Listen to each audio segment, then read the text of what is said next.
Share বাজারে যারা margin loan ব্যবহার করেন তাদের জন্য একটা বড় খবর আছে।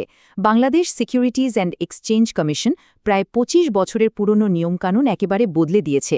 তো চলুন দেখে নেওয়া যাক এই নতুন মার্জিন বিধিমালা ২০২৫ একজন বিনিয়োগকারীর স্ট্র্যাটেজিকে ঠিক কিভাবে প্রভাবিত করতে পারে। মানে একদম পরিষ্কার করে বললে ১৯৯৯ সাল থেকে যে নিয়মগুলো চলে আসছিল সেগুলো আর নেই, পুরোপুরি বাতিল। ভাবা যায় প্রায় একটা পুরো প্রজন্ম ধরে যে সিস্টেমে বাজার চলছিল সেটা এখন ইতিহাস। এর জায়গায় আসছে একদম নতুন এক সেট নিয়ম যা বাজারের খেলার ধরনটাই বদলে দেবে। আচ্ছা, চলুন তাহলে পুরো বিষয়টা একজন বিনিয়োগকারী দৃষ্টিকোণ থেকেই দেখি। আমরা ধাপে ধাপে এগোব, মানে কারা লোন পাওয়ার যোগ্য, ঠিক কত টাকা লোন পাওয়া যাবে, কোন কোন শেয়ারে এই টাকাটা খাটানো যাবে, আর সবচেয়ে জরুরি যে বিষয়টা, ঝুঁকিগুলো আসলে কি কি। বেশ, তাহলে একদম মূল কথায় আসা যাক। যে কোনো বিনিয়োগকারীর মনে প্রথম যে প্রশ্নটা আসবে তা হলো, আমি কি আদৌ মার্জিন লোন পাওয়ার জন্য যোগ্য?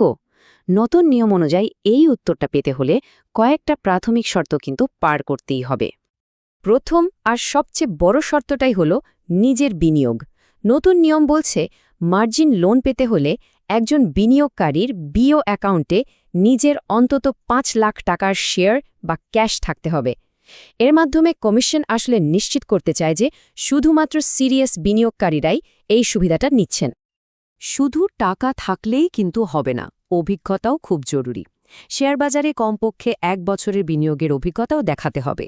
কারণটা খুব সহজ, কমিশন চায় যারা ঋণ নিচ্ছেন তারা যেন বাজারের ঝুঁকি সম্পর্কে ভালোভাবে জানেন।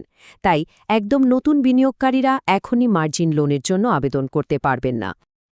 আর সবশেষ যে যোগ্যতাটা লাগবে সেটা হলো একটা নিয়মিত আয়ের উৎস। কমিশন নিশ্চিত হতে চায় যে ঋণ গ্রহীতার আর্থিক অবস্থা সচ্ছল এবং ঋণ পরিশোধ করার মতো সক্ষমতা তার আছে। এই ৩টা শর্ত যখন পূরণ হবে, কেবল তখনই পরবর্তী ধাপের জন্য ভাবা যাবে। ঠিক আছে, ধরা যাক ৩টি শর্তই পূরণ হলো। এবার আসল প্রশ্ন, ঠিক কত টাকা ঋণ পাওয়া সম্ভব? নতুন নিয়মে এখানে দুটো আলাদা স্তরের কথা বলা হয়েছে। দেখুন, এখানে দুটো স্তর আছে। যদি নিজের বিনিয়োগ ৫ লাখ থেকে ১০ লাখ টাকার মধ্যে হয় তাহলে বিনিয়োগের সর্বোচ্চ ৫০% পর্যন্ত ঋণ পাওয়া যাবে। মানে প্রতি ১ টাকার বিনিয়োগের বিপরীতে ৫০ পয়সা। আর যদি নিজের বিনিয়োগ ১০ লাখ টাকার বেশি হয় তাহলে সর্বোচ্চ সমপরিমাণ ঋণ পাওয়া যেতে পারে। মানে অনুপাতটা হবে 1:1। কিন্তু এখানে একটা বড় কিন্তু আছে। ঋণের পরিমাণটা শুধু নিজের টাকার উপর নির্ভর করছে না, এটা পুরো বাজারের সার্বিক অবস্থার উপরও নির্ভর করবে। ধরুন বাজার খুব বেশি তেজি হয়ে গেল, মানে বাজারের সামগ্রিক পি রেশিও ২০ ছাড়িয়ে গেল, তখন কমিশন ঝুঁকি কমাতে চাইবে। আর ঠিক সেই সময়ে সবার জন্য ঋণের সর্বোচ্চ সীমা কমে গিয়ে 1:5 হয়ে যাবে। মানে বিনিয়োগ ১০ লাখের বেশি হলেও ওই সময়টাতে আর 1:1 অনুপাতে ঋণ পাওয়া যাবে না। বেশ, টাকা তো পাওয়া গেল। এখন কথা হলো এই টাকা দিয়ে কোন শেয়ারগুলো কেনা যাবে। এখানে কিন্তু নতুন নিয়মে বেশ কিছু কঠিন বিধিনিষেধ আনা হয়েছে। চাইলে এখন আর যে কোনো শেয়ারে মার্জিন লোনের টাকা ব্যবহার করা যাবে না। শেয়ার বাছাই করার জন্য এখন একটা বেশ শক্তিশালী ফিল্টার ব্যবহার করতে হবে। প্রথমত, শেয়ারটার ট্রেলিং পি/ই রেশিও ৩০-এর নিচে থাকতে হবে।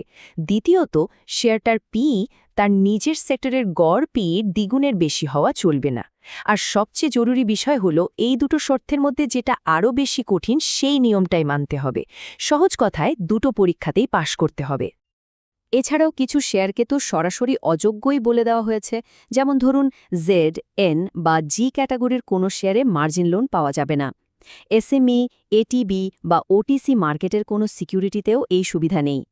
আবার যে কোম্পানির ফ্রি ফ্লোট শেয়ারের বাজার মূলধন ৫০ কোটি টাকার কম বা যাদের অডিট রিপোর্টে ব্যবসায়িক ভবিষ্যৎ নিয়ে কোনো রকম শঙ্কা প্রকাশ করা হয়েছে, সেই সব শেয়ারও এই তালিকার বাইরে। এবার আসা যাক মার্জিন ট্রেডিংয়ের সবচেয়ে গুরুত্বপূর্ণ আর ঝুঁকিপূর্ণ অংশে। যদি কেনা শেয়ারের দাম কমে যায় তাহলে কি হবে? এখানেই কিন্তু মার্জিন কল আর ফোর্স সেলের বিষয়টা চলে আসে।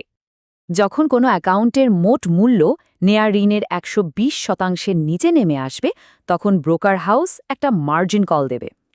এটা হলো প্রথম সতর্ক সংকেত। এর মানে হলো অ্যাকাউন্টে নতুন করে টাকা জমা দিতে হবে অথবা কিছু শেয়ার বিক্রি করে ঋণের বোঝা কমাতে হবে। এর জন্য সময় পাওয়া যাবে ৩ কার্যদিবস। কিন্তু যদি সেই ৩ দিনের মধ্যে কোনো ব্যবস্থা না নেওয়া হয় আর শেয়ারের দাম আরও পড়তে থাকে, তখন পরিস্থিতি কিন্তু নিয়ন্ত্রণের বাইরে চলে যেতে পারে। যখন নিজের মূলধন নেওয়া ঋণের ৫০% নিচে নেমে যাবে, তখন ব্রোকার হাউস আর কোনো সুযোগ না দিয়েই শেয়ার বিক্রি করে দেবে। এটাই হলো ফোর্স সেল, যেখানে বিনিয়োগকারীর আর কিচ্ছু করার থাকে না। এই ঝুঁকি মিটারটা একবার দেখুন। যতক্ষণ পোর্টফোলিওর মূল্য সবুজ ঘরে আছে ততক্ষণ সব ঠিক আছে, নিরাপদ। যেই মুহূর্তে এটা হলুদ ঘরে ঢুকবে, মানে ঋণের ১২০% নিচে নামবে, তখনই মার্জিন কল আসবে। আর যদি এটা লাল ঘরে চলে যায়, মানে নিজের ইকুইটি ঋণের ৫০% নিচে নেমে আসে, তখনই ফোর্স সেলের ঘটনা ঘটবে। তাহলে এই পুরো আলোচনা থেকে একজন বিনিয়োগকারী হিসেবে মূল কোন কোন বিষয়গুলো মাথায় রাখতে হবে, চলুন সবটা একবার গুছিয়ে নেওয়া যাক। নতুন এই বাস্তবতায় প্রথমত মার্জিন ট্রেডিং এখন আর স্বল্প পুঁজির বিনিয়োগকারীদের জন্য ঠিক নয়। ৫ লাখ টাকার এই সীমানাটা বেশ বড়। দ্বিতীয়ত, ঝুঁকি নিয়ে সর্বোচ্চ সতর্ক থাকতে হবে। মার্জিন কল আর ফোর্স সেলের নিয়মগুলো খুব ভালোভাবে বুঝে নিতে হবে। তৃতীয়ত, শেয়ার বাছাইয়ের ক্ষেত্রে এখন অনেক বেশি সতর্ক হতে হবে, কারণ PRE ক্যাটেগরির নতুন নিয়ম পছন্দের তালিকাটা অনেক ছোট করে দেবে। আর সবশেষে এটা মনে রাখতে হবে যে ঋণের ক্ষমতাটা এখন বাজারের সার্বিক পরিস্থিতির উপরেও নির্ভরশীল। সব শেষে একটা প্রশ্ন কিন্তু থেকেই যায়, এই যে এত কঠোর নিয়মকানুন, এগুলো কি শেয়ার বাজারকে আরও স্থিতিশীল করতে সাহায্য করবে, বড় ধরনের কোনো ধস থেকে বাঁচাবে, নাকি এটা ক্ষুদ্র আর মাঝারি বিনিয়োগকারীদের অংশগ্রহণকে আরও কঠিন করে তুলবে, যা হয়তো বাজারের গভীরতাকেই কমিয়ে দেবে? এর উত্তরটা সময়ই হয়তো বলে দেবে।